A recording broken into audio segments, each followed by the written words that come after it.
Il y a le webinaire est maintenant diffusé en direct sur Facebook. C'est en train de passer là.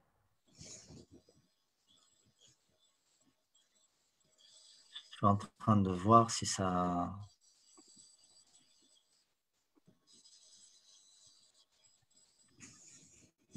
Je crois que c'est bon. Là, il est visible sur le site. Il est maintenant diffusé. Alors, je regarde. Tu peux le rediffuser sur ta page Facebook, Souad. C'est vrai, c'est possible. Tu peux partager la vidéo ديال le site ديال الآخر ديال شو سميتها CDD. Voilà, exactement. Voilà, là, c'est en train de se passer. On est sur Facebook. Très bien. أعطي la main لهذا الدكتور القادري باش Il y a la main. Il y a le micro. Bonjour, docteur. Hein? Je ne sais pas s'il a... Il y a le micro. Et il m'a appelé tout à l'heure. C'est elle qui peut gérer ça de son côté. Hein. Il a la possibilité Alors de non, gérer. oui, c'est bon, j'ai mon micro et j'ai ma caméra. Je viens juste d'avoir accès. Bonjour. Bonjour, docteur. Comment allez-vous? Très bien, je vous remercie. Ben, écoutez, je suis Rossi, je suis en charge de mission formation au niveau de la CDD. Merci beaucoup pour être avec nous. Avec plaisir, Assidi. C'est un devoir. Donc, on va attendre un tout petit peu. Là, il y a sur Facebook, il y a une dizaine de personnes qui sont sur Facebook. Mais sur Zoom, on est à peine 6 personnes. On va attendre je ne sais pas, 5 minutes. Ça vous va? Oui, oui, il n'y a aucun souci. De toute façon, il n'est pas encore 15 heures, donc c'est bon. C'est ça. De toute façon, on va attendre 5 minutes après 15 heures. Très bien. On attendra 5 minutes après 15 heures, il n'y a aucun souci. Excellent. Docteur Loukhadri, c'est une grande dame, elle est beaucoup dans le partage. Elle vient de terminer une conférence et on a une autre à 17h. Comment tu arrives à t'organiser? Je trouve beaucoup d'énergie le mois de Ramadan. Alhamdulillah. Alhamdulillah. Alhamdulillah.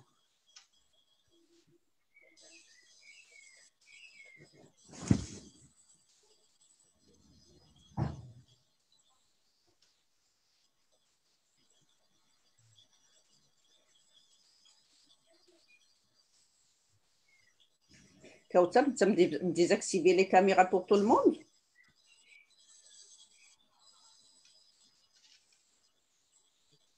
Kautar?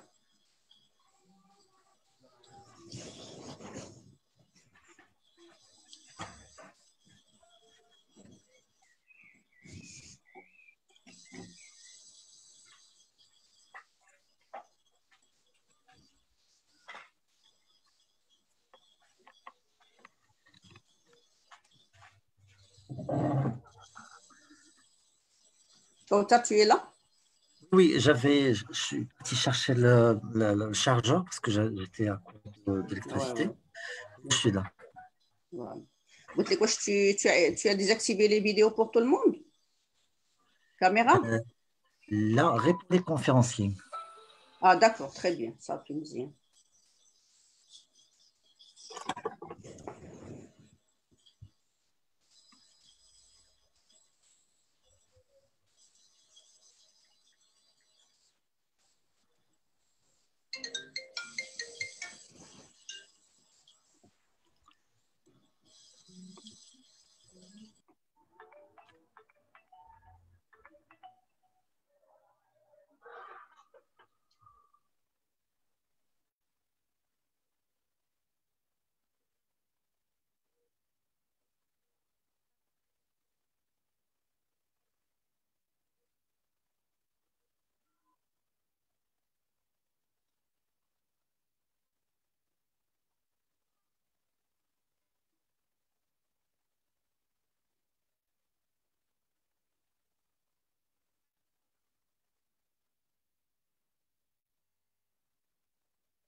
Oui, rebonjour. Là, il est 15h05. Oui, On est oui. une vingtaine sur Zoom et à peu près, voilà, une vingtaine sur Zoom et on est 26 sur Facebook.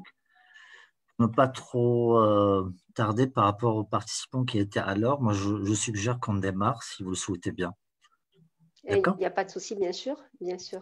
Excellent. Bah, Alors, écoutez, je remercie tout d'abord Madame Dr Khadiri Fouzia. Je remercie aussi Madame Souad Nebi qui a eu l'idée je dirais, d'organiser ce séminaire-là, ce webinaire. Et en même temps, je remercie les participants avec nous. C'est vrai, le sujet du sommeil, c'est très important et particulièrement à Ramadan. Donc voilà, sans trop tarder, je vous laisse la main, Madame. merci beaucoup, merci pour votre invitation, merci pour ce sujet qui me passionne et qui est effectivement très, très intéressant. Je commencerai d'abord par vous donner quelques notions sur ce que c'est que le sommeil, parce qu'au fait, même chez nous, en tant que médecin, c'est une physiologie qui est tout à fait récente chez nous, on la connaît que depuis quelques années, et pourtant, on sait combien le sommeil est important, d'accord, chez tous les êtres vivants, je ne dirais pas que les êtres humains, mais chez tous les êtres vivants. Il est important aussi bien chez l'animal que chez l'homme. Et on s'est rendu compte que c'était un état physiologique actif qui était vraiment indispensable. C'est quelque chose de très important qui va varier d'un individu à un autre, et ça, il faut le savoir aussi. On a compris donc qu'à travers les études, qu'il y avait des gens qui étaient courts dormeurs, alors que normalement, d'une façon générale, 80% de la population allait avoir besoin de 8 heures de sommeil à peu près. Eh ben, il y a des gens, ce qu'on appelle des courts dormeurs, qui se suffisent de 4-5 heures de sommeil et avec ça, ils passent une bonne journée sans aucun problème. D'autres, par contre, sont des longs dormeurs et là aussi, c'est une forme de typologie. C'est des gens qui ont besoin de 10-12 heures de sommeil. Ça, il faut aussi le savoir. Et puis, il y a des gens qui sont matinaux, c'est-à-dire ils aiment bien dormir tôt et se réveiller tôt, alors que d'autres sont vespéraux, ils dorment tard et se réveillent tard. Donc, ça, c'est les différentes formes d'empreinte de notre horloge biologique qui est quand même intéressante à connaître parce que respecter ses horaires de sommeil, c'est vraiment respecter son sommeil et s'assurer qu'effectivement, il ne va pas y avoir de troubles par la suite qui vont s'installer. Or, c'est quelque chose qui nous a pas été inculqué, c'est quelque chose qu'on ne connaissait pas du tout. Et quand on demande à une personne quelle est ta typologie, ben, il fait des hurons, il ne comprend pas très bien ce qu'on est en train de lui demander comme question. Et pourtant, mon Dieu, combien c'est important. Alors, à côté de ça, on a dit que cette typologie, elle était en rapport avec ce que notre horloge biologique donc, nous imposait, puisque c'est elle qui va avoir cette empreinte génétique et qui va nous dire exactement à quel moment on va dormir, à quel moment on va se réveiller, le nombre d'heures dont on a besoin.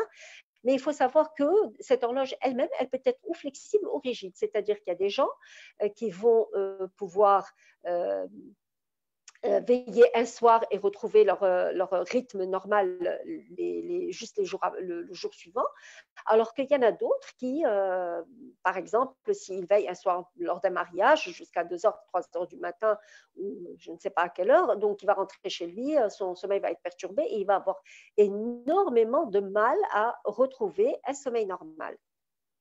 Ça, c'est important à connaître. Il faut connaître ça.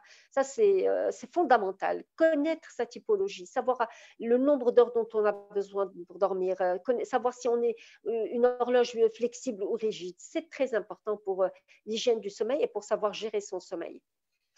Alors, il faut connaître aussi le mécanisme de régulation du sommeil. Il faut savoir que c'est pendant la journée où on va se mettre en contact avec la lumière et que cette lumière-là, elle va sécréter, donc elle va être par l'intermédiaire donc, de notre œil, l'œil va recevoir cette lumière, il va aller au niveau du cerveau et le cerveau va commencer à fabriquer de la sérotonine. Et c'est cette sérotonine qui va nous permettre donc pendant toute la journée de bouger, elle nous donne notre énergie et elle nous permet donc de se maintenir dans le travail pendant toute la journée. Alors, il se trouve que dès la nuit tombée, eh ben, cette sérotonine va laisser place à une hormone qu'on appelle la mélatonine, qui est l'hormone du sommeil. Cette mélatonine, pour qu'elle soit sécrétée et libérée dans le sang, eh ben, il faut absolument, et au niveau du cerveau, il faut absolument qu'on soit dans une, c'est-à-dire qu'elle ait une obscurité, que l'œil soit en contact avec de l'obscurité. Donc, déjà, vous comprenez qu'avec maintenant l'avènement de l'électricité, de tous les appareils électroniques, et en particulier les iPads, les iPhones, les télévisions à lumière bleue, eh ben, l'œil, il est trompé et il a l'impression que bon, on est toujours pendant la journée et que donc, par conséquent, il n'y aura pas de libération de mélatonine pour induire le sommeil. Alors, bien sûr, il y a aussi ce qu'on appelle une régulation homéostatique. Je vous en parle, c'est la pression de sommeil. Des fois, on est tellement fatigué qu'il nous arrive de nous endormir soit devant l'ordinateur, soit devant notre tablette ou notre téléphone. Alors, ce qu'on a compris et ce qui était quand même intéressant aussi, c'est que le sommeil avait des fonctions extrêmement importantes. Il est, on a dit, rythmé par notre horloge biologique, d'accord ? Mais il n'y a pas que lui qui est rythmé par l'horloge biologique. Il y a aussi nos performances cognitives. À quel moment on va être vraiment efficace, performant, et à quel moment bon, on sera voilà, fatigué. Tout le monde vit ça pendant la journée. Et quand on a des questionnaires qui sont spécifiques par rapport à ça, et ces questionnaires nous montrent justement qu'il y a des variations individuelles. D'accord ? Mais il y a aussi l'humeur qui va dépendre de cette horloge biologique. Il y a l'activité motrice. Il y a des moments où on est plus apte physiquement à faire des choses que d'autres moments de la journée. Mais il y a aussi la mémoire, et puis il y a les hormones, il y a énormément de fonctions qui sont en rapport avec cette horloge biologique. Et il se trouve que le sommeil est le chef de file de toutes ces fonctions qui sont dépendantes de notre horloge biologique. Et là, ça va avoir des conséquences vraiment absolument incroyables.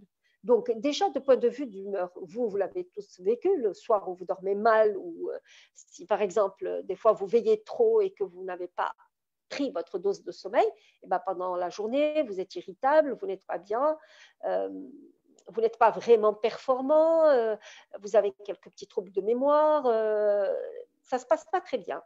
Mais le problème, c'est que quand ça passe à la chronicité, c'est là où ça risque vraiment de poser problème.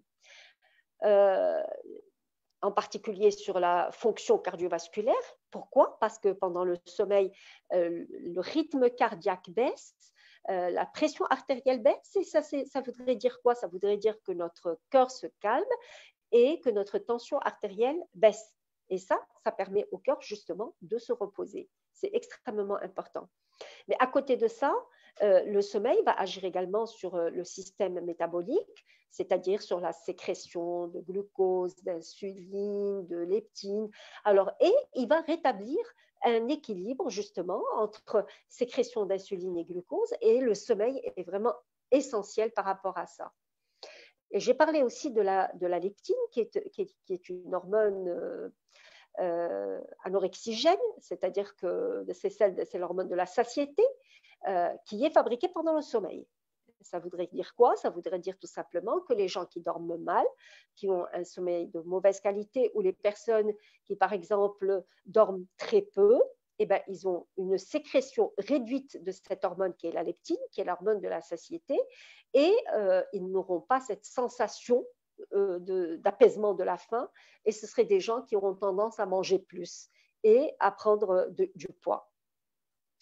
Mais le sommeil va agir également sur les sécrétions hormonales, particulièrement l'hormone de croissance. Et on sait que pour les enfants, cette hormone, elle est libérée, elle est sécrétée à 80% pendant la première partie de la nuit. Donc, le sommeil est extrêmement important pour eux. Et je rappellerai que le sommeil va varier selon les âges. C'est-à-dire un enfant de 5 ans va avoir besoin de 10-11 heures de sommeil, jusqu'à 12 heures de sommeil. Un adolescent, jusqu'à 12-13 ans, ils auront besoin de 10 heures de sommeil. Et les adolescents qui, malheureusement, on a vu, réduisent de plus en plus leur temps de sommeil devant les ordinateurs et devant les portables, eh ben, ce sont des enfants qui, normalement, ont besoin de 9 heures de sommeil. Donc, imaginez ce que ça représente et imaginez ce que les enfants, on avait fait une étude justement à Casablanca dans ce sens-là et on s'était rendu compte que la majorité des enfants entre 12 alors c'est plus des enfants, c'est-à-dire entre 12 ans et jusqu'à l'âge de 22 ans, c'était une étude qui avait porté sur plus de 300 cas, et ben on s'était rendu compte qu'ils perdaient à peu près 2 heures de sommeil pendant la semaine. Ils essayaient de rattraper ça pendant le week-end, mais c'était pas suffisant. C'était pas suffisant. Et bien sûr, il y avait des retentissements scolaires, de mémorisation, d'apprentissage, etc., assez importants. Donc, le sommeil est vraiment très, très, très important. Donc, que dire que c'est un processus quand même qui est un processus actif, que c'est le chef de file de tous les rythmes biologiques, d'accord, et que le sommeil était important parce qu'il allait permettre de restaurer, il allait permettre de réguler, de restructurer toutes nos fonctions vitales, les fonctions les plus importantes, cardiovasculaires, métaboliques, cérébrales.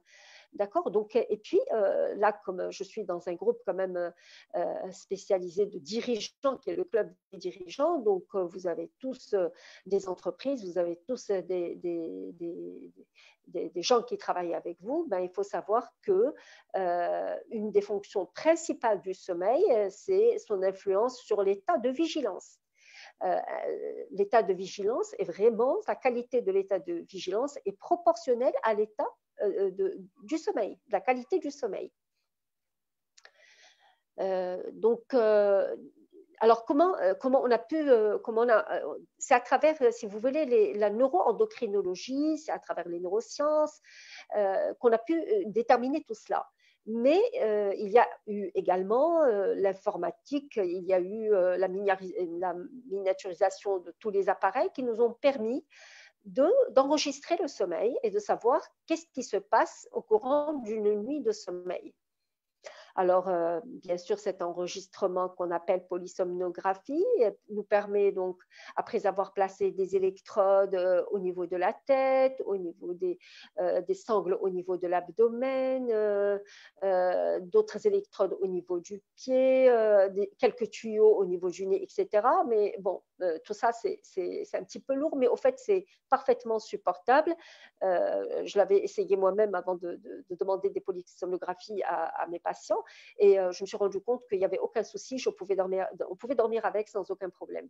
Mais n'empêche que ça fait quand même pas mal de tuyaux parce qu'on a besoin d'avoir beaucoup de renseignements. On a besoin de savoir comment la personne, dans quel état elle est quand elle dort, est-ce qu'il existe une pathologie ou pas, est-ce qu'il y a des troubles ou pas, quelle est la quantité de sommeil, comment se fait l'architecture du sommeil, etc.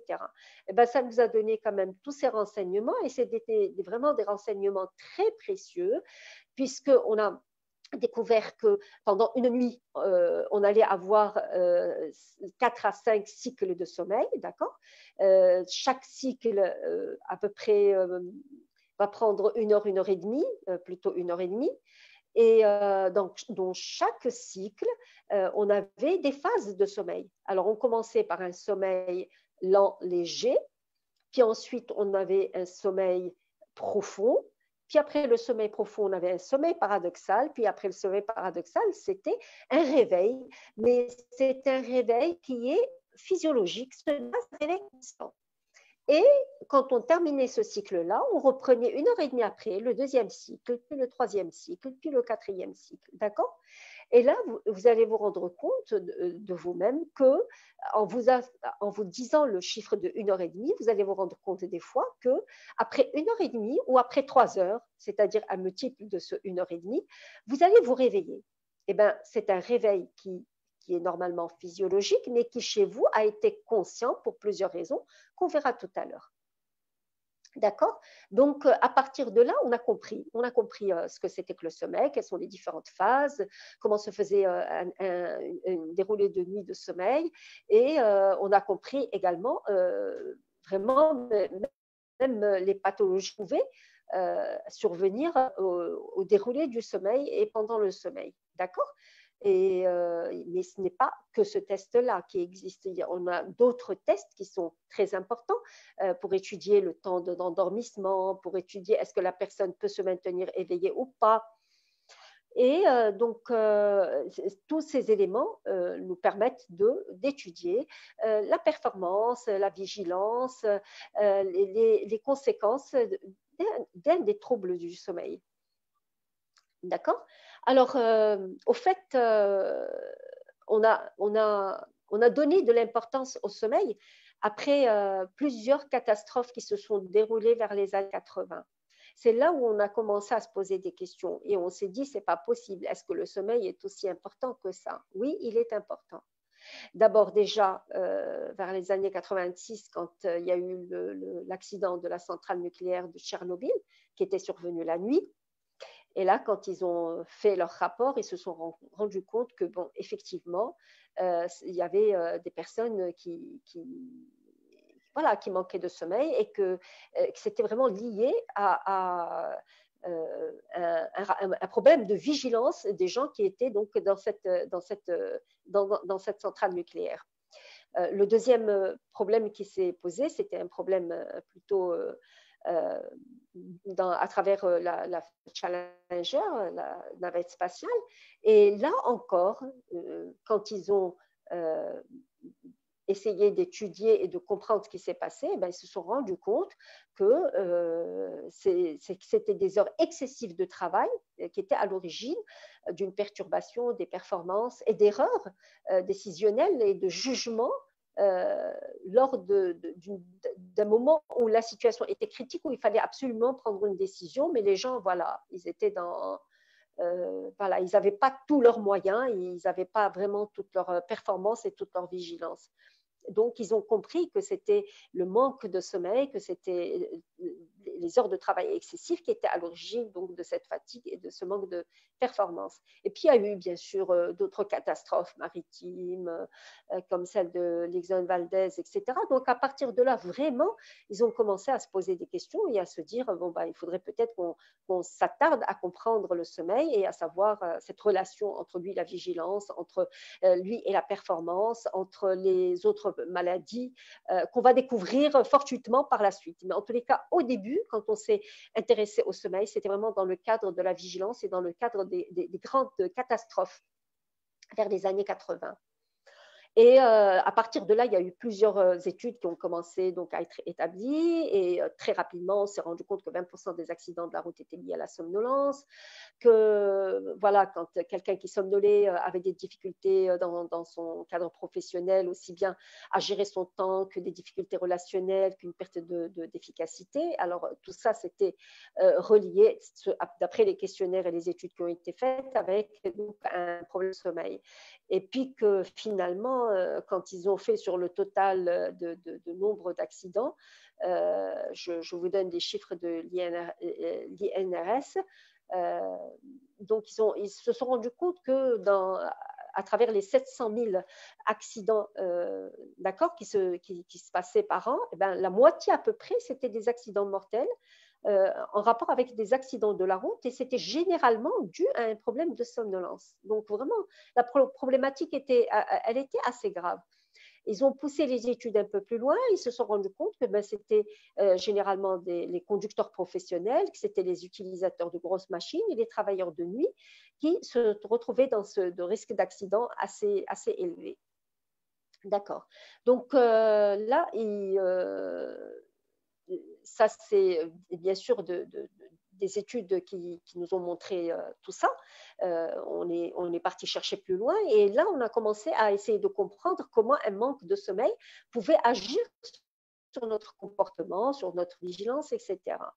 Alors, et on a mis des gens, par expérience, en manque de sommeil et ils ont fait des analyses, se rend compte que quand on restait 10 heures d'éveil continu, dans le sang, ça correspondait à 0,5 g d'alcool. C'était le même état d'ébriété. Et que rester 24 heures en éveil continu, ça correspondait à peu près à 1 gramme d'alcool par litre de sang. Donc, vous comprenez que le sommeil prenait une place de plus en plus importante. À ce moment-là, on a commencé à parler d'hygiène de sommeil. pas uniquement dans les entreprises et chez les travailleurs, mais d'une façon générale et globale chez tout le monde. L'hygiène de sommeil était devenue quelque chose de très, très importante. Alors, cette hygiène de sommeil, elle est basée bien sûr sur plusieurs choses. Elle est basée, comme on a dit d'abord et avant tout, sur la connaissance de son profil biologique et de sa typologie. Donc, moi, je vais dormir à l'heure qui me convient, je vais me réveiller à l'heure qui me convient, je vais dormir le nombre d'heures qui me convient. Par exemple, en consultation, combien de fois j'ai vu des couples où la femme se plaignait d'insomnie.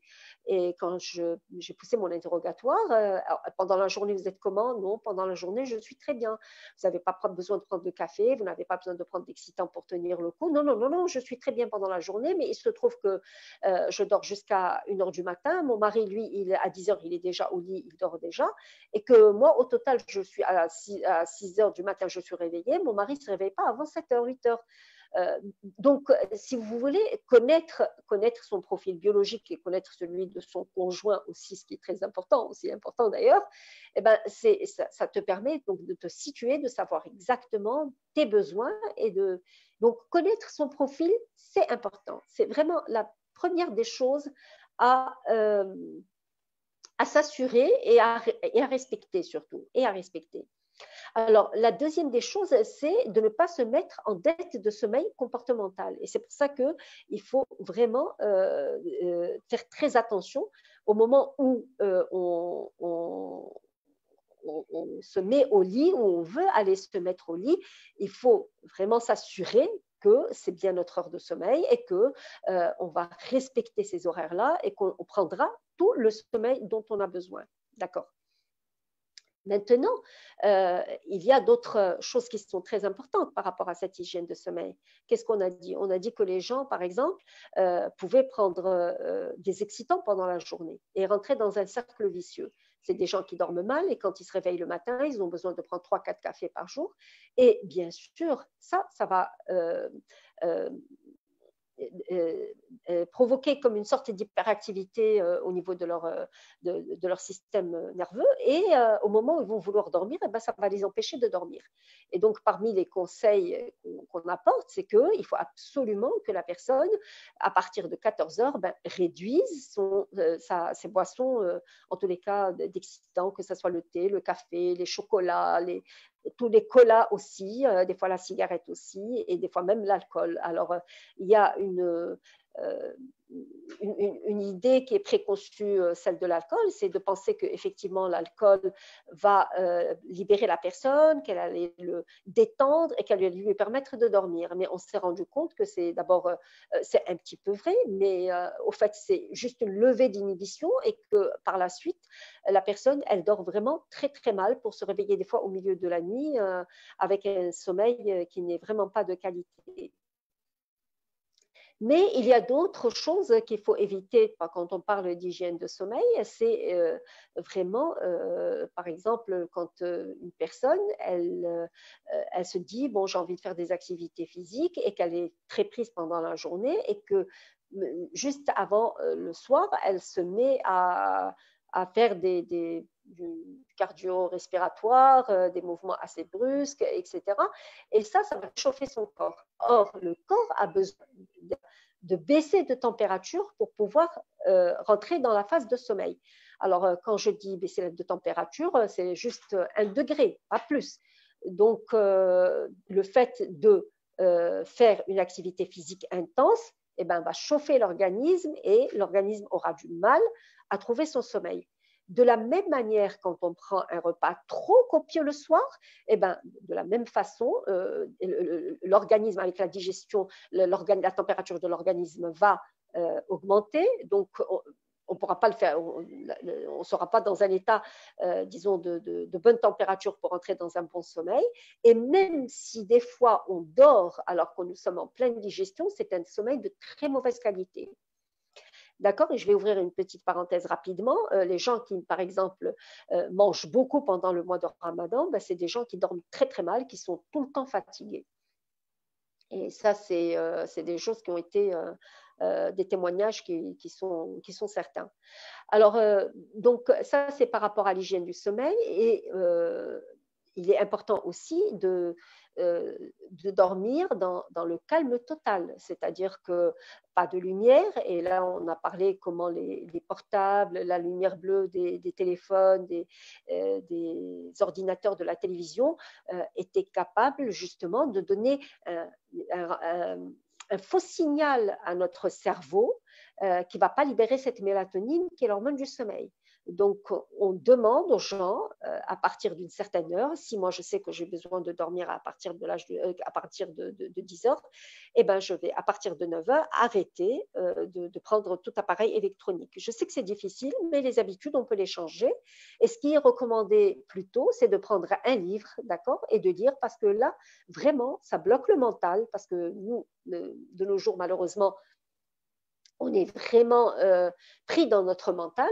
Et donc, il faut quelque chose pour bloquer. Beaucoup de gens te disent, moi, je ne regarde pas la télévision pour regarder la télévision, mais c'est juste uniquement pour que ça dissipe un peu mes pensées et je n'ai pas besoin de réfléchir sur ce quoi. C'est un moment de détente, etc.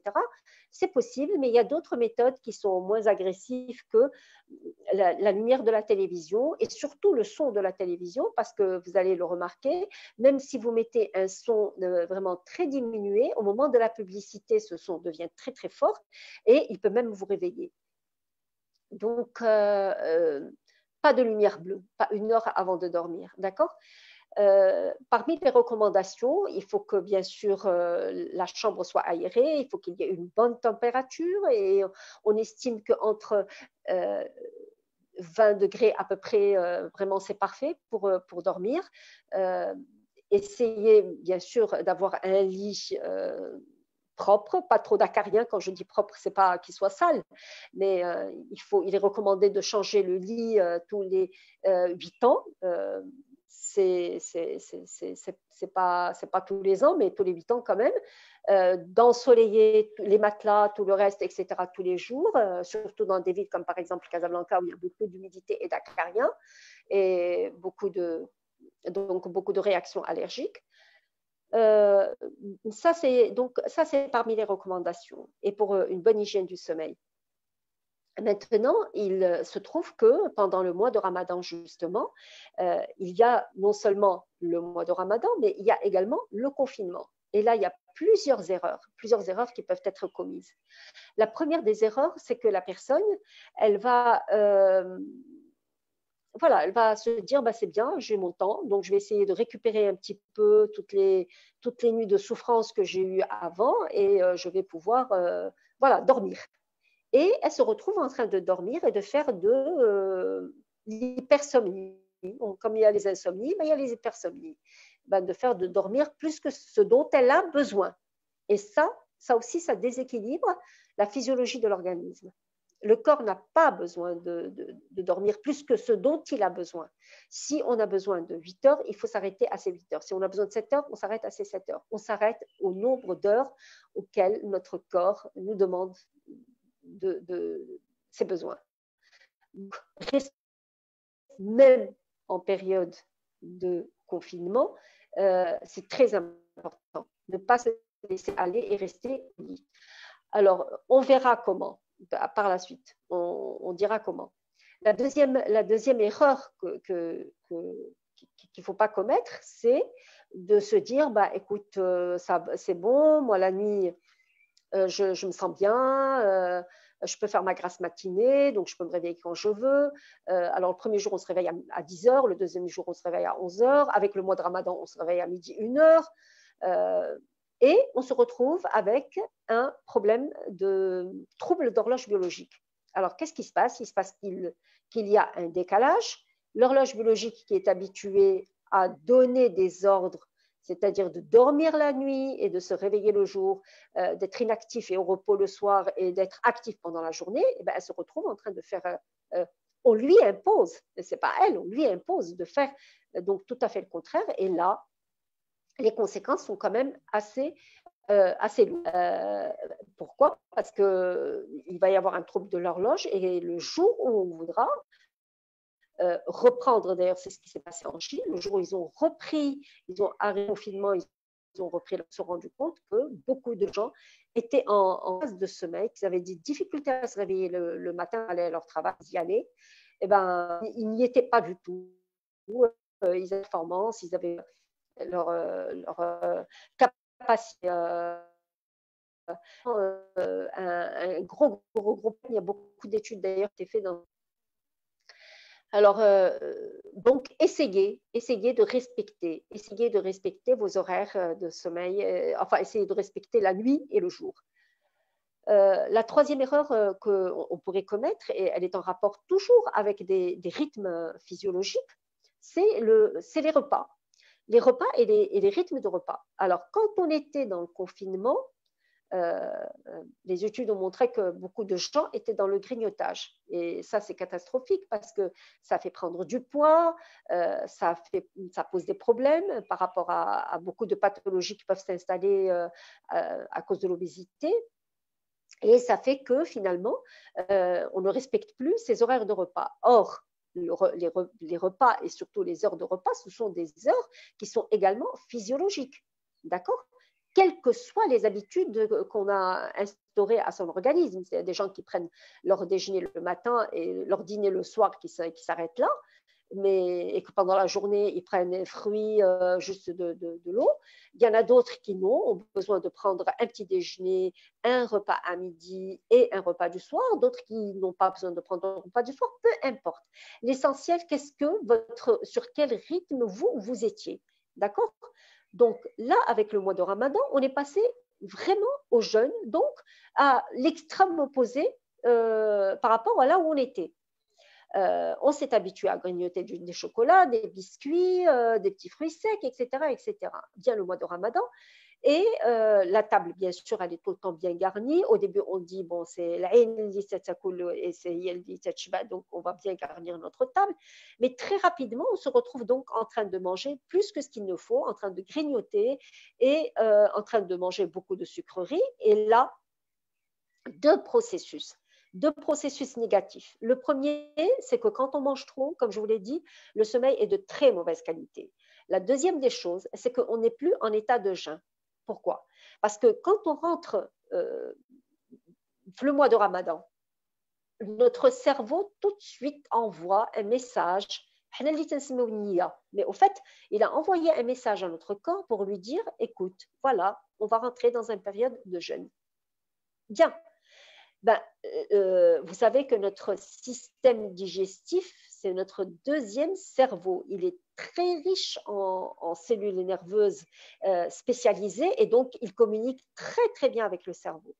Donc le cerveau lui donne, et quand je dis système digestif, ce n'est pas que l'estomac, les intestins, etc., mais c'est le foie, le pancréas, voilà, tout ce qui intervient pour la digestion. Donc c'est bien. Le cerveau, il a avisé l'organisme et l'organisme se dit, c'est bon, je suis en état de jeûne. Alors, deux choses l'une. Ou bien la personne, effectivement, se met en réel état de jeûne, et c'est-à-dire que quand elle va rompre son jeûne le soir, eh ben, elle va être très attentive à ce qu'elle mange, et à ce moment-là, l'organisme va s'adapter, et dès les premiers jours, il ne se passe aucun problème, aucun souci, ni de migraine, ni de ballonnement, ni de troubles digestifs, ni de rien. La personne supporte très très bien son jeûne. Pourquoi ? Parce que le signal qu'a envoyé le cerveau à l'estomac a été respecté. Nous sommes en période de jeûne, donc je jeûne. Ça ne veut pas dire qu'on ne va pas manger, non, on va manger, mais on va éviter tout ce qui est trop sucré, tout ce qui est trop gras, on va éviter les viandes, et puis on a tellement de choses dans notre pays que vraiment on peut manger vraiment les légumes, les fruits, les jus naturels, etc. Sur ça, il n'y a absolument aucun problème. La deuxième personne, elle peut je fais pendant la journée, je n'ai pas pris dans la journée, donc je vais en profiter pour prendre mon café, mon thé, etc. Et recafé, et re-thé, etc. toute la soirée. Donc, au total, la personne, quand elle veut dormir, elle dort pratiquement pas, ou elle n'arrive pas à dormir, ou quand elle dort, elle va dormir parce qu'elle est très fatiguée, elle va faire un seul cycle, et après, elle va se réveiller, les yeux grands ouverts, parce que le café et le thé ont fait leur action et que voilà, elle va avoir du mal à se rendormir après. Donc, faire attention à ce qu'on mange, faire attention à ce qu'on boit est très important pendant cette période-là. La quatrième erreur, c'est que nous sommes en période de confinement, en plus du Ramadan, et on a tendance à se laisser aller. Alors, on fait beaucoup de vidéoconférences, on fait beaucoup de… Ça, c'est par contre, ça c'est magnifique parce que ça nous a permis d'élargir nos réseaux sociaux des gens qu'on n'avait pas vus depuis très longtemps, peu importe, mais ce qui est quand même assez extraordinaire, c'est que la majorité des gens passent leur journée en pyjama. Voilà, parce que c'est Ramadan, parce qu'on est confiné, et ben voilà, ils ne prennent pas la peine, ils se mettent dans un état de paresse. Non, c'est une très très grosse erreur. Une grosse erreur parce qu'il faut se lever, le jour est fait pour bouger, et ben, il faut faire quelques activités physiques, peu importe, même sauter à la corde est bénéfique, peu importe, mais il faut bouger, il faut faire de l'activité physique, faire de la marche quand on peut, quand on ne peut pas, qu'on est en appartement, ben, essayer de faire ce qu'on peut, des mouvements sur place ou… mais en tous les cas, il faut bouger pendant la journée. C'est extrêmement important parce que ça va aider au sommeil la nuit.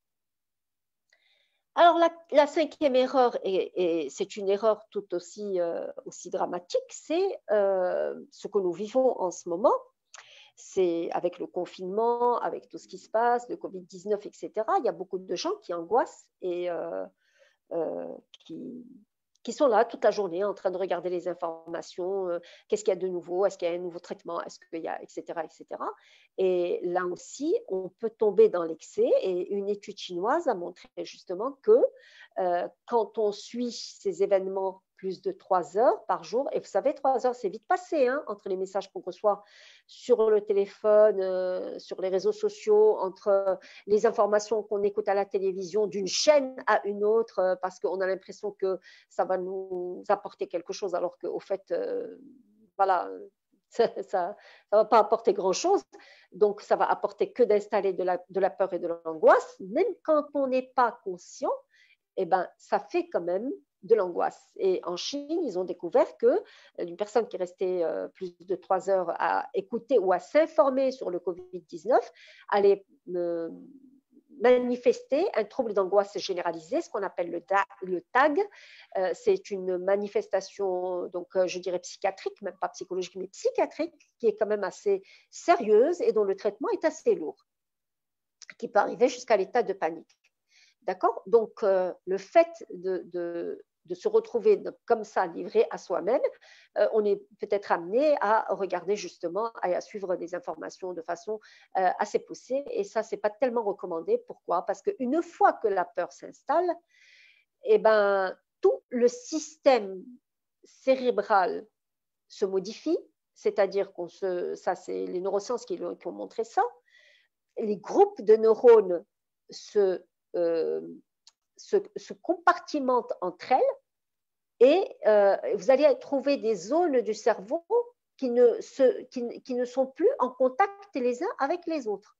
C'est-à-dire il y a un groupe de neurones qui ne parle plus à l'autre groupe de neurones. Et le cerveau, il se compartimente de cette façon. Alors vous imaginez que le jugement, on perd notre jugement, l'efficacité de notre jugement.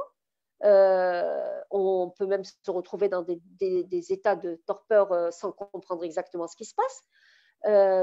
On se met dans des états de colère parce que dès que le cerveau est cloisonné comme ça et qu'il est en état de stress, il envoie des hormones au niveau de l'organisme pour sécréter du cortisol, de l'adrénaline, qui sont les hormones de stress. Et on se retrouve donc dans des états de colère, dans des états de pensée et d'émotions négatives qui ont des impacts mais absolument incroyables. Et le cerveau commence à devenir totalement incohérent, il perd son rythme, il perd sa synchronie et il commence à envoyer des messages au corps, mais totalement incohérents. Alors le système cardiovasculaire s'emballe, le système métabolique se déséquilibre, mais surtout, le système immunitaire qui, lui, ne se retrouve plus. Vraiment, on a une baisse de l'immunité avec la peur qui est vraiment connue, étudiée et surconfirmée. Donc, l'erreur, c'est de ne pas rester braqué au niveau de ce qui se passe autour de nous. C'est bien de s'informer, mais ne pas dire plus que ça. De toute façon, on n'y changera rien. D'accord? Maintenant, on le sait. Et essayer, bien au contraire, d'apporter, et c'est l'occasion, justement, d'apporter des diversifications des activités qui sont très différentes, même des activités faites auparavant, des activités manuelles. Ah ben, je vais commencer à dessiner, je vais commencer à, je sais pas moi, même le coloriage, etc. Ah tiens, je m'intéresse maintenant aux échecs, je m'intéresse à des jeux de société, etc., etc. Tellement de choses à faire, mais il faut pouvoir les programmer. Donc, ne faites pas l'erreur de rentrer dans le confinement de la peur et de l'angoisse à la recherche de l'information. L'angoisse peut vous prendre sans que vous vous rendiez compte. Elle peut être totalement inconsciente, mais tous les grands psychologues, et maintenant vous avez des discours sur YouTube, mais vraiment qui vous expliquent par A plus B comment la personne, elle se retrouve vraiment malade, en baisse de l'immunité, avec des maladies psychiatriques. Alors, je dis baisse de l'immunité parce que c'est dommage. Le jeûne, pour nous, c'est une période où, au contraire, on se détoxifie, on augmente l'immunité, vraiment, on développe notre santé mentale, psychologique, et c'est un moment très, très, très important, franchement, qu'il faudrait vivre pleinement. Donc, il faut en profiter et il faut en prendre conscience. Alors, la cinquième des erreurs à ne pas commettre dans cette période incroyable, c'est par rapport à nos enfants. Alors, il y a beaucoup de gens qui disent, bon, ben, écoute, moi j'ai envie de faire ma grasse matinée, l'enfant, bon, il n'a qu'à voilà, dormir à l'heure à laquelle je dors et se réveiller à l'heure à laquelle je dors. Comme ça, ben, on pourra éventuellement, voilà, je pourrais rester tranquille pendant que moi je dors, on ne me fait pas de bruit et tout le monde est tranquille. Eh ben, c'est tout aussi mauvais pour l'enfant que de changer son rythme biologique, sinon plus encore, parce que quand il y a un décalage de l'horloge biologique chez l'enfant, il est très, très, très difficile de le remettre sur un rythme normal. Donc, quand il va sortir du confinement, assurez-vous qu'il va pouvoir se réveiller à 8 heures du matin pour aller à l'école. Assurez-vous en partant à 8 heures du matin, il ne va pas aller terminer sa matinée en dormant à l'école et qu'il va être dans la meilleure de ses formes pour pouvoir donc assurer l'apprentissage, la mémorisation, etc. Et faites très attention à ce que les enfants, ne prennent pas un mauvais rythme de sommeil pendant cette période, de 2, que vous ne leur communiquez pas votre angoisse ou votre stress, si stress il y a. Les enfants sont ce qu'on appelle des neurones miroirs, donc ils vont exactement suivre ce que vous êtes en train de faire à la lettre, et ils ont peut-être que les parents travaillent, le père, la mère, etc. Et c'est pour eux, ce mois de confinement, de Ramadan, etc., c'est peut-être pour eux l'occasion de mieux comprendre leurs parents, de mieux s'approcher d'eux, ou au moins de mieux saisir ce qu'ils font, ce qu'ils ne font pas. Donc, vous êtes surveillés par vos enfants. Faites attention à cela et faites attention à ce que vous faites, ce que vous dites et comment vous vivez donc, ce confinement et ce mois de Ramadan. J'ajouterai en conclusion que il y a tellement de choses à dire encore dans le sommeil. Je n'ai pas pu parler de toutes les pathologies parce que ça m'aurait pris encore 1 heure et je sais que j'ai juste 1 heure de temps avec 10 minutes à un quart d'heure de discussion. Il y a toutes les pathologies qu'on a pu mettre à jour à travers donc, les enregistrements, à travers les analyses, etc.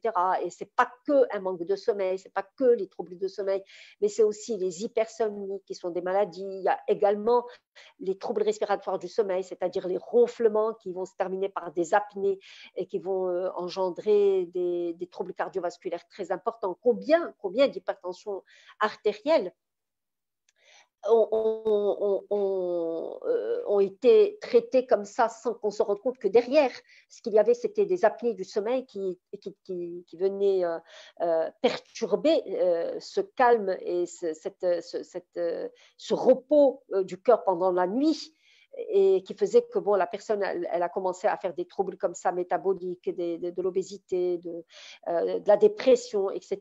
Donc, je ne peux pas parler non plus du syndrome de jambes sans repos, qui est une pathologie qui est assez fréquente, qui touche surtout les femmes et qui est malheureusement diagnostiquée comme insomnie, alors que c'est une maladie qui est en rapport avec un problème de fer sérique ou de dopamine, de taux de dopamine qui est trop bas.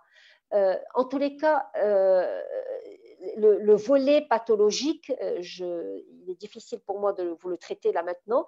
Ce que je voudrais, c'est uniquement répondre à vos questions si vous en avez. Et puis voilà, et je vous remercie pour votre écoute. Merci beaucoup, docteur. On a appris beaucoup de choses avec vous. C'était vraiment riche d'informations. Merci beaucoup pour les conseils que vous nous avez donnés, les 6 erreurs à ne pas commettre en période de confinement, de Ramadan, de manière générale, pour maintenir une bonne hygiène de vie. Merci beaucoup. En tout cas, moi, j'ai appris une chose, c'est que j'avais un profil sommeil. Franchement, je ne savais pas. C'est génial. Alors, ma première question, peut-être justement, c'est comment peut-on déterminer, est-ce que nous, on peut déterminer nous-mêmes notre propre profil de sommeil, ou on a besoin de recourir à un spécialiste? Oui, on peut tout à fait. Effectivement, on peut déterminer notre profil. Généralement, c'est pendant les vacances qu'on va le faire. Alors, pendant les vacances, alors, pas les vacances où on va se dire je rentre dans la presse et je me fais plaisir en me réveillant quand je veux. Non, en écoutant son corps. Moi, je vais m'attarder à écouter mon corps pour savoir à quel moment j'ai envie de dormir et à quel moment j'ai envie de me réveiller. D'accord? Et je me réveille spontanément. Et une fois qu'on a établi ça, eh ben, on essaie de garder le rythme. Alors, bien sûr, il y a des gens qui te disent, moi, à 10 heures, je suis au lit. Je ne peux pas dormir après 10 heures. Il y a des gens pour qui c'est vital, quoi. C'est des gens qui sont très près de leurs sensations corporelles. Ça leur rend service. Mais il y a d'autres qui sont, voilà, quoi. Soit que le couple, l'un dort, l'autre dort tôt, soit que, bon, les enfants, je ne sais pas, etc. Et ils ne rendent pas compte. Ils ne sont pas à l'écoute de leur corps. Donc, quand vous êtes en vacances et que vous êtes à l'écoute de votre corps, vous pouvez établir ce qu'on appelle un agenda du sommeil pour savoir exactement de quelle typologie vous êtes. Est-ce que vous êtes court dormeur ou long dormeur? Est-ce que vous êtes matinal, vespéral, etc. Très bien. Agenda du sommeil, c'est noté, merci beaucoup. Alors, on prend les questions. N'hésitez pas à poser vos questions sur Zoom ou sur Facebook. On commence par une première question. Alors, elle est de Madame Nizha Helfi qui dit « Le sommeil est le petit frère de la mort, dit-on. Quel sens spirituel au sommeil ?» Alors, oui, c'est décrit comme ça dans le Coran, tout à fait. Et alors, c'est probable, mais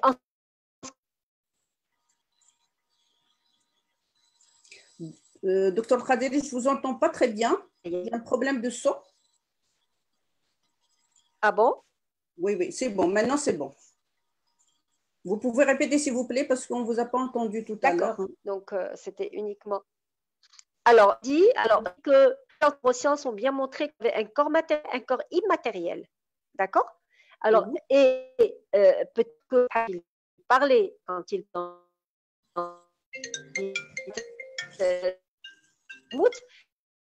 c'est que notre corps qui rentre comme dans une tête de mort. Par contre, notre corps physique, bien au contraire, c'est pendant tout le travail qu'il fait, tout le travail qu'il fait, ben, c'est pendant le sommeil.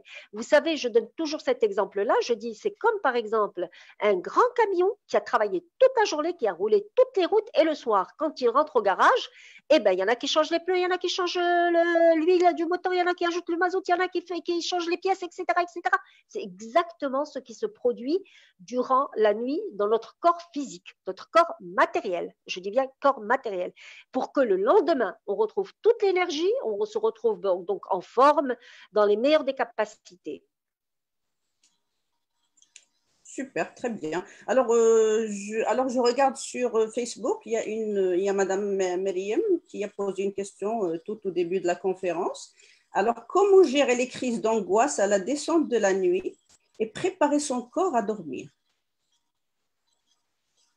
Alors, oui, effectivement, c'est une très bonne question parce que ces crises d'angoisse, généralement, les gens qui font de l'insomnie, c'est eux qui présentent ces crises d'angoisse. Allège, parce qu'ils se disent, la nuit arrive, donc à nouveau, je ne vais pas pouvoir retrouver mon sommeil.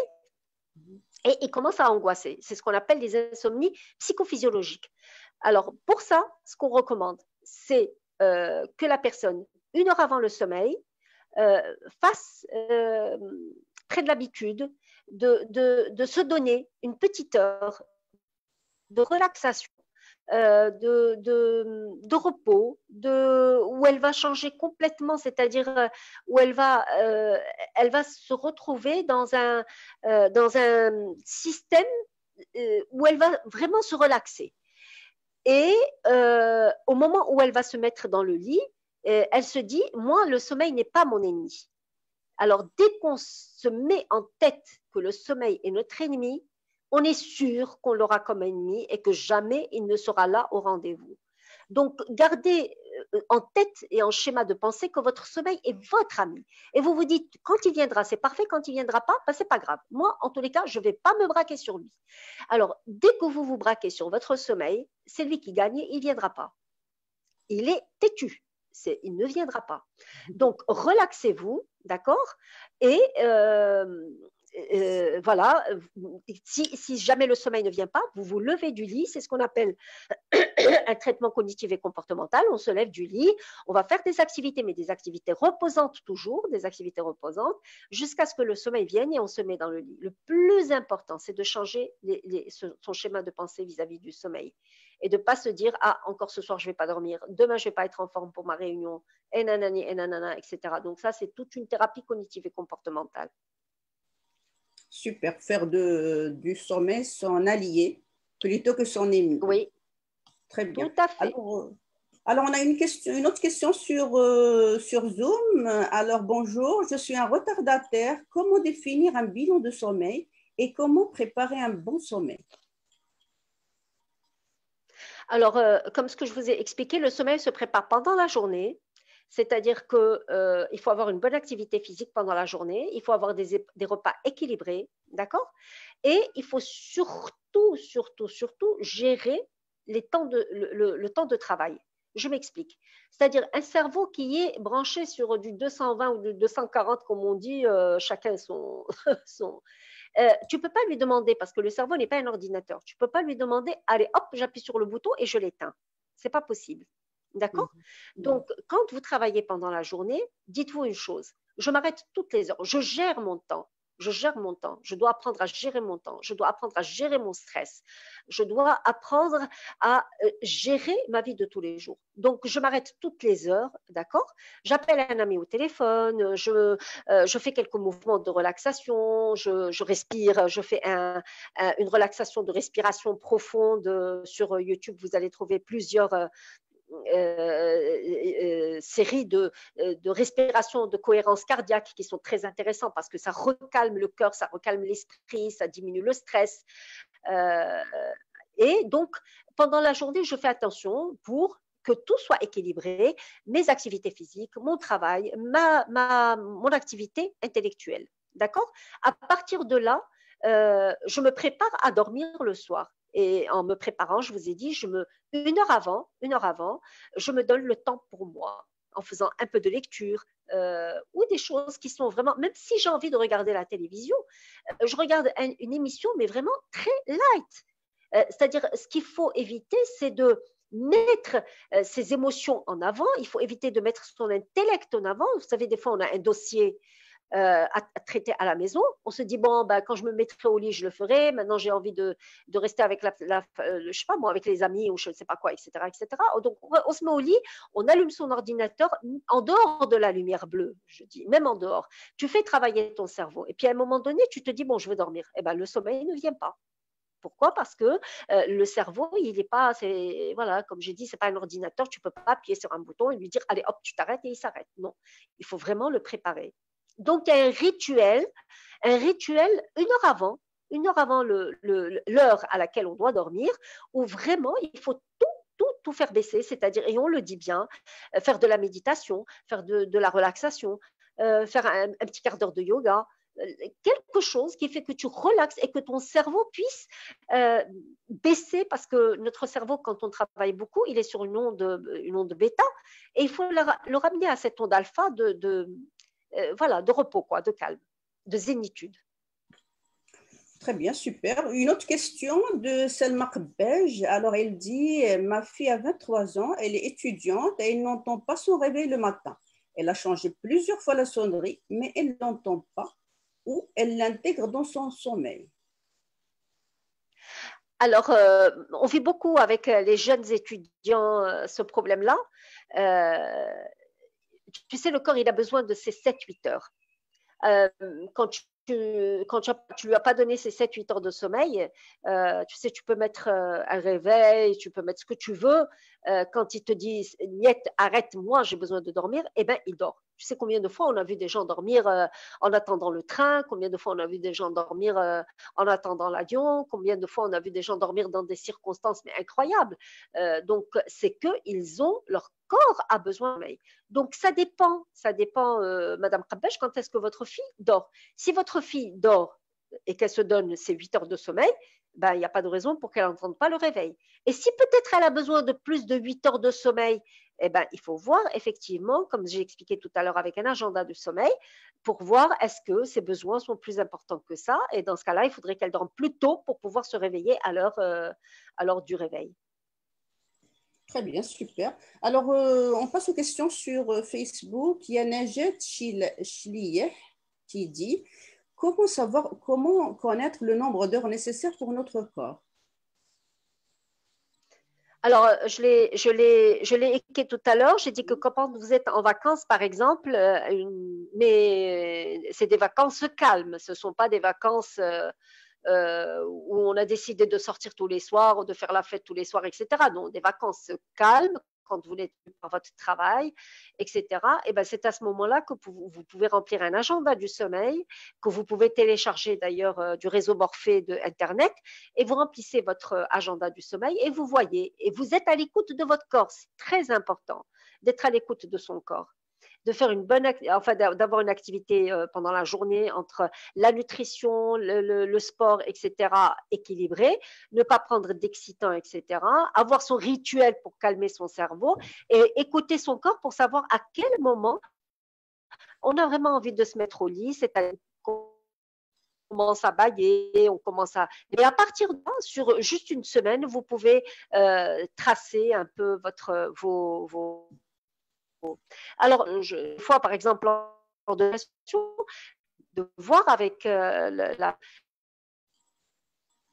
sondage et moment du parce que je le sens entre à l'âge.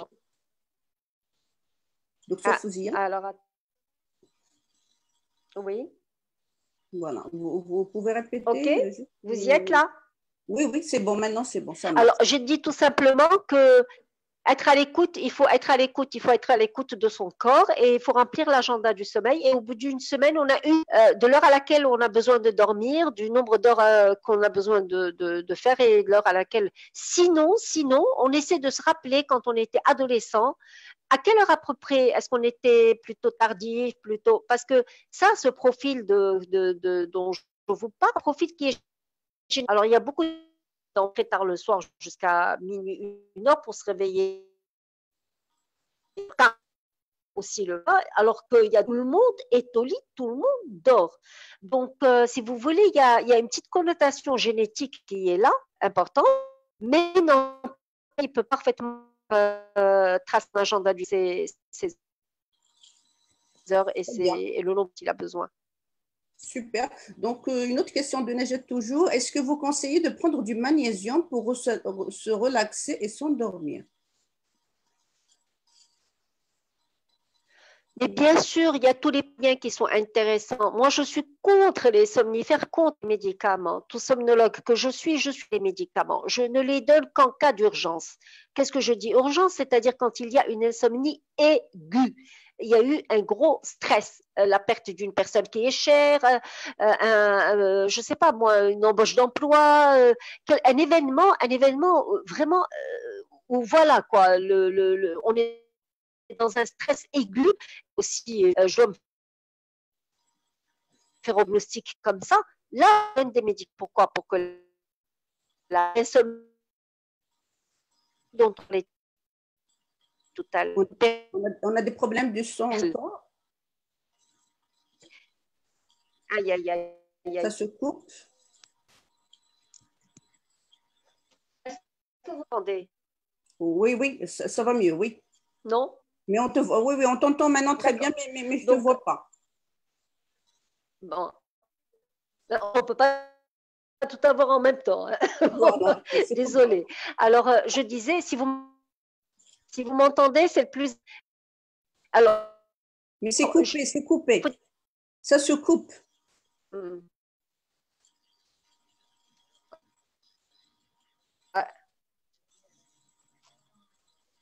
Attends, vérifier ma connexion. Oui. Il y a les ados qui se réveillent à 7 heures et donc tu imagines la consommation de la bande passante. Je suis passée, c'est bon. Est-ce que pendant la conférence, il y a eu ces problèmes Non, pas du tout. Non, pas du tout. D'accord. Juste au moment des questions. Là, c'est bon. J'étais passée sur la 4G automatiquement et comme c'est une heure de grande écoute, donc voilà. Il y a eu ce problème. Je me suis remise sur le routeur, donc c'est bon. C'est parfait. Alors, donc, je continue. Alors, elle a dit, est-ce que la question c'était… Est-ce que le magnésium, est-ce que les petites comme ça, magnésium, etc. Moi, je dis oui, parfaitement. Parfaitement, ça relaxe, ça relâche, bien sûr. Faire des cures de 20 jours de temps en temps, tous les 3 mois, etc. C'est intéressant, oui, bien sûr. Prendre des tisanes, c'est aussi très relaxant, oui. En tous les cas, éviter toute médication. Mais sinon, tout le reste, vraiment, il n'y a pas de souci. Vraiment, il n'y a aucun problème. Alors, une autre question de Fida Nouri qui dit « Dans le sommeil, l'esprit ne se repose pas car il rêve. » Alors, c'est une très, très belle question. Tout à l'heure, je vous ai parlé des différents stades du sommeil. Je vous ai dit qu'il y avait un sommeil léger, un sommeil profond, un sommeil paradoxal. Eh bien, c'est pendant le sommeil paradoxal qu'on rêve. On rêve. Et effectivement, l'électroencéphalogramme nous a montré que le cerveau travaillait plus qu'en état d'éveil, beaucoup plus. D'accord. Mais les neurosciences, ils nous ont montré que ces rêves étaient obligatoires. Pourquoi? Parce que c'était la période où, on effaçait de la mémoire tout ce dont on n'a pas besoin. Donc, c'est comme si tu gommais pour enlever des choses dont tu n'as pas besoin. Et surtout, ça levait les frustrations de la journée. Et ça, c'est important. Je m'explique. C'est-à-dire une personne qui, par exemple, s'est accrochée, un feu rouge ou un khtar ou n'importe quoi, et qui son éducation ne lui permet pas de répondre. Elle a vu quelque chose qui ne lui a pas plu et elle ne peut pas répondre, elle ne peut pas réagir, ou son boss lui a dit quelque chose qui lui a fait mal. Eh bien, pendant son rêve, qu'elle soit consciente ou pas, qu'elle s'en rappelle ou pas, obligatoirement, elle va faire un rêve pour rétablir, d'accord, cette frustration. Elle va rêver qu'elle frappe celui qui l'a agressé, elle va rêver quelque chose. En tous les cas, le rêve est fait pour ça. Alors, pourquoi on a dit que c'est le rêve qui est équilibré? Parce que dans cette phase paradoxale, et on l'appelle paradoxale, parce que c'est une phase où le cerveau travaille énormément, alors que tout notre corps est pratiquement paralysé. Tous les muscles du corps sont paralysés. Il n'y a que le muscle cardiaque et le muscle respiratoire qui marchent. Mais tous les autres sont paralysés. Et Allah subhanahu wa ta'ala, il a fait en sorte pour que, effectivement, notre cerveau se décharge de tout ce qu'il y a, tout ce qui s'est passé pendant la journée qui était négatif et qu'il le déblaye, qu'il l'enlève, etc. Et comme notre cerveau commande notre corps, il n'a pas voulu que, par exemple, en rêvant qu'on gifle le boss, on a giflé le conjoint à côté, donc il paralyse nos muscles. Il paralyse nos muscles et il nous laisse rêver et nous laisse faire nos activités donc, cérébrales, mais à maximum de telle sorte à ce que quand on se réveille le matin, eh ben, on se réveille, on a oublié déjà, on a oublié qu'on a eu un accrochage avec le voisin, on a oublié l'autre qui, en passant le feu rouge, nous a insulté, on ne sait même pas pourquoi. On a oublié que, etc., parce que tout pendant le soir et la période, comme dit le stade de sommeil paradoxal, tout a été réglé. Super, un nettoyage. Très bien. Alors, une autre question de Nizha Hefti qui dit: peut-on parler d'une régénération cellulaire même pendant le sommeil du jour?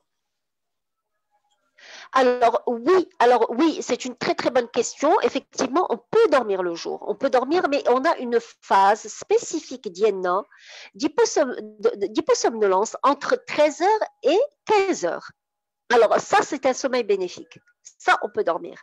Alors, bien sûr, ils ont, même en entreprise, par exemple, les Japonais, ils ont fait, quand ils ont commencé à étudier le sommeil, ils sont partis à fond et ils se sont rendus compte que les gens qui faisaient une sieste de 20 minutes entre 13h et 15h, eh ben, ils étaient d'une efficacité après, mais incroyable.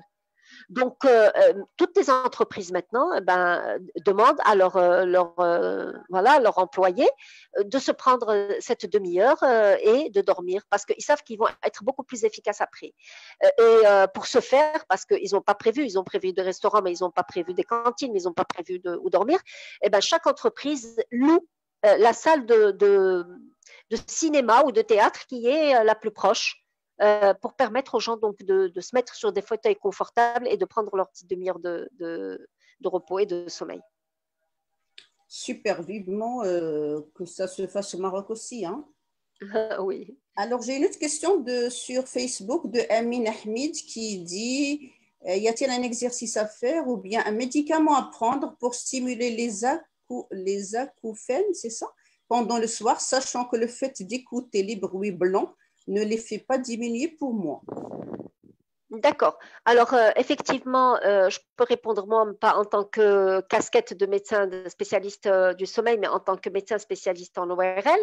Les acouphènes ont toujours posé de très, très gros problèmes, c'est sûr, parce que, voilà, on ne connaît pas tout le temps l'étiologie, on ne sait pas exactement le processus physiopathologique, et par conséquent, on tâtonne. Concernant les traitements, on tâtonne.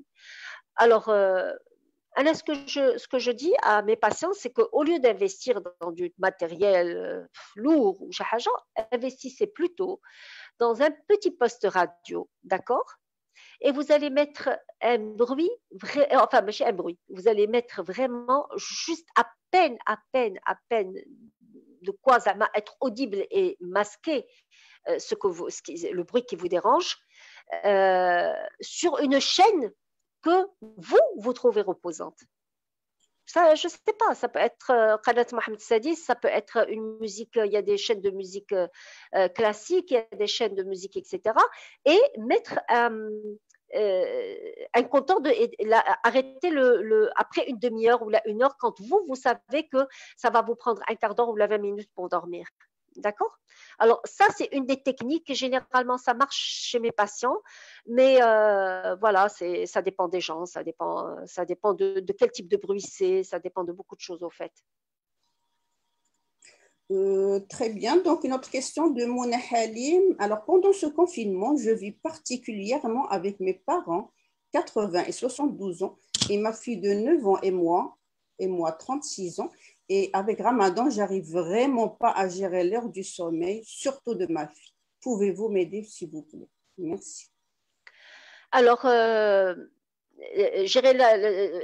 on a parlé de ça d'ailleurs dans la conférence. On a dit qu'effectivement, le sommeil chez les enfants était particulier. Alors, pas d'angoisse à la maison.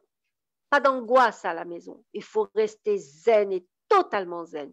Alors, s'occuper de deux âges extrêmes comme ça, et les parents et l'enfant, c'est pas évident. Je lui souhaite vraiment beaucoup, beaucoup de courage, de bienveillance, etc. Mais bon, تزيد الله سبحانه وتعالى وتدعي وتمشي بالنية أنه كل شيء أجر. Il n'y a pas d'autre alternative, hein, franchement, parce que c'est pas évident du tout. Maintenant, pour sa fille, c'est vrai que c'est un âge qui est quand même un peu difficile et que tout va dépendre de Hiya, comment est-ce qu'elle va entreprendre avec elle la démarche. Il faut qu'elle soit à l'écoute, il faut qu'il y ait une très bonne communication et il faut qu'au moment où tout le monde part au lit et que ça soit tout le monde. Elle va me dire oui, mais c'est Ramadan. Je dis d'accord. C'est-à-dire tu peux permettre à ta fille, par exemple,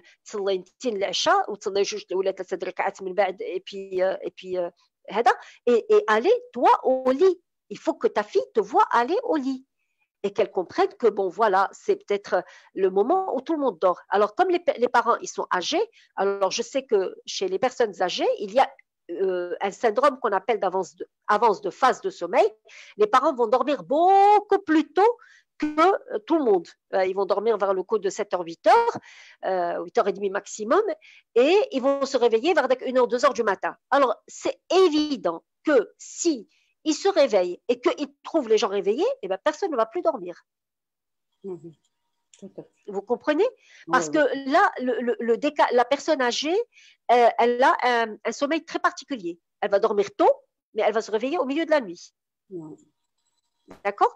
Donc, si elle se réveille au milieu de la nuit, bah, il faut qu'elle s'occupe d'elle-même. Il faut qu'elle sache que c'est bon. Tu ne vas pas me trouver moi réveillée avec toi pour après à te gérer. Alors, un enfant, il va suivre tout ça. Il va suivre ça. Alors, un enfant, il ne faut pas qu'il angoisse, d'accord? Donc, et ça dépend des parents, quelle humeur ils leur transmettent. Mais si la mère ou le père angoisse, il est évident que l'enfant va angoisser. Donc, essayez pendant 1 heure avant d'aller se mettre au lit ou de faire un petit jeu de société ensemble, relax, de faire des exercices je sais pas, de zénitude, de relaxation ensemble, etc. De partager comme ça des choses apaisantes. Oui, super, c'est très clair. Alors, une autre question, Fida Nouri, est-ce qu'on peut profiter du travail de cerveau dans le sommeil dans la journée après? Alors, je n'ai pas compris la question. Est-ce que tu peux la répéter, s'il te plaît? Est-ce qu'on peut profiter du travail du cerveau dans le sommeil dans la journée après? C'est-à-dire, si j'ai bien compris, est-ce qu'on peut profiter le lendemain du fait que du travail qui a été fait par notre cerveau pendant la nuit? C'est ce qu'elle dit. Ah bon, là effectivement, par exemple, il y a des travaux qui ont montré que on a pu, je sais pas moi, aider les gens à apprendre des langues, par exemple, l'anglais, le russe. Et ça les a aidés. C'est-à-dire qu'à force d'écouter des cassettes la nuit pendant le sommeil, ça leur a permis d'apprendre plus rapidement. Mais est-ce qu'on va régler des problèmes de travail la nuit pendant le sommeil? Je ne sais pas, d'une manière, oui, d'une manière, parce que le cerveau, si tu veux, quand il dort, il se repose, eh ben, il est plus lucide le lendemain. Peut-être qu'on dit que la nuit porte conseil, et c'est vrai, c'est-à-dire qu'elle peut, par exemple, trouver une solution, et le lendemain matin, alors que pendant toute la journée, elle s'est cassée la tête à comprendre ce qui se passe, après une bonne nuit de sommeil, le lendemain, c'est plus clair. D'accord? Donc, oui. Très bien. Donc, Fida Nouri, on en a parlé un petit peu. Boire la tisane nous aide à dormir, mais est-ce qu'il n'y a pas d'effet secondaire? Non, non, ça dépend des tisanes, bien sûr. Il y a des choses qui sont recommandées, mais les tisanes qui assouplissent le sommeil ou là qui apportent un bénéfice au sommeil sont connues. Il faut tout simplement que la personne comprenne les dosages, comprenne. Il y a bien sûr, il y a beaucoup de thérapies, les huiles essentielles, il y a le massage de certaines parties du corps, il y a énormément de choses comme ça parallèles à la médication. C'est ce que je recommande d'ailleurs. Le plus important, c'est d'être à l'écoute de son corps et de comprendre est-ce que son corps a bien réagi ou pas pour trouver soi-même sa solution. Alors, écoutez, moi, je suis médecin et pourtant, j'arrête pas de répéter aux gens, vous êtes vos propres médecins. Il n'y a pas de meilleur médecin que vous-même.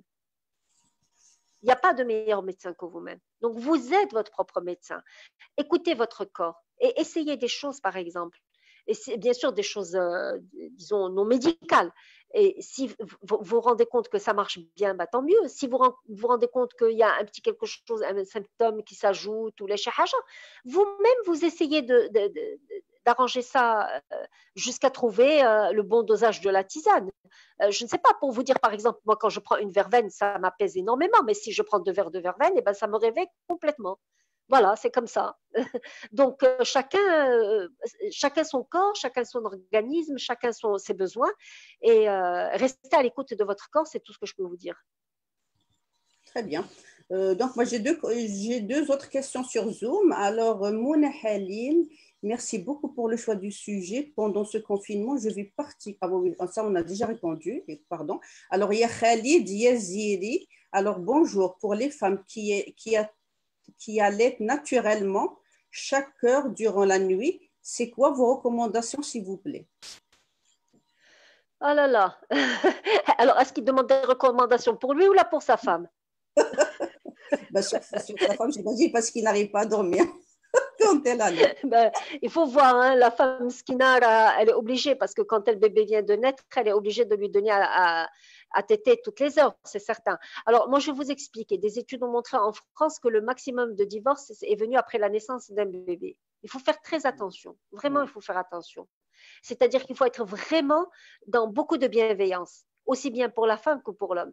Il ne faut pas oublier que la femme, en portant un bébé, elle a vu tous ses hormones, mais complètement se bouleverser. Ça d'une part. Et il ne faut pas oublier que l'accouchement est un moment, mais si Dieu n'avait pas été présent pendant ce moment-là, je ne sais pas est-ce que c'est quelque chose qui aurait pu se produire ou pas. Parce que tout son corps, nous médecins, on le sait, mais tout son corps voilà, est en mouvement. C'est-à-dire que même les articulations qui normalement sont soudées s'ouvrent pour laisser passer ce bébé. Donc, je dirais que l'accouchement est quelque chose voilà quoi, d'à part, c'est quelque chose de divin. Et il faut que tout le monde soit bienveillant. aussi bien la maman vis-à-vis de son bébé et ça pour qu'elle soit là près de son bébé, etc. Mais il faut que en contrepartie, bien sûr, le conjoint, les gens qui sont autour d'elle, etc., soient vraiment bienveillants à son égard. Après, c'est juste, comment dirais-je, un problème de comment on va s'entendre par rapport à ça. Est-ce que c'est mieux pour elle que j'aille dans une autre chambre le temps que le sommeil du bébé redevienne normal et que pendant la journée, c'est moi qui vais le tenir pour qu'elle puisse se reposer, est-ce que, etc., etc. Vous comprenez, c'est des compromis que le mari et la femme doivent trouver entre eux, des compromis équitables, c'est ce que je peux dire. Très bien, super. Alors, la dernière question, Souad. Oui, je crois, oui, parce que tu as une autre à 5 heures, s'il te plaît. De toute manière, c'est la dernière, effectivement.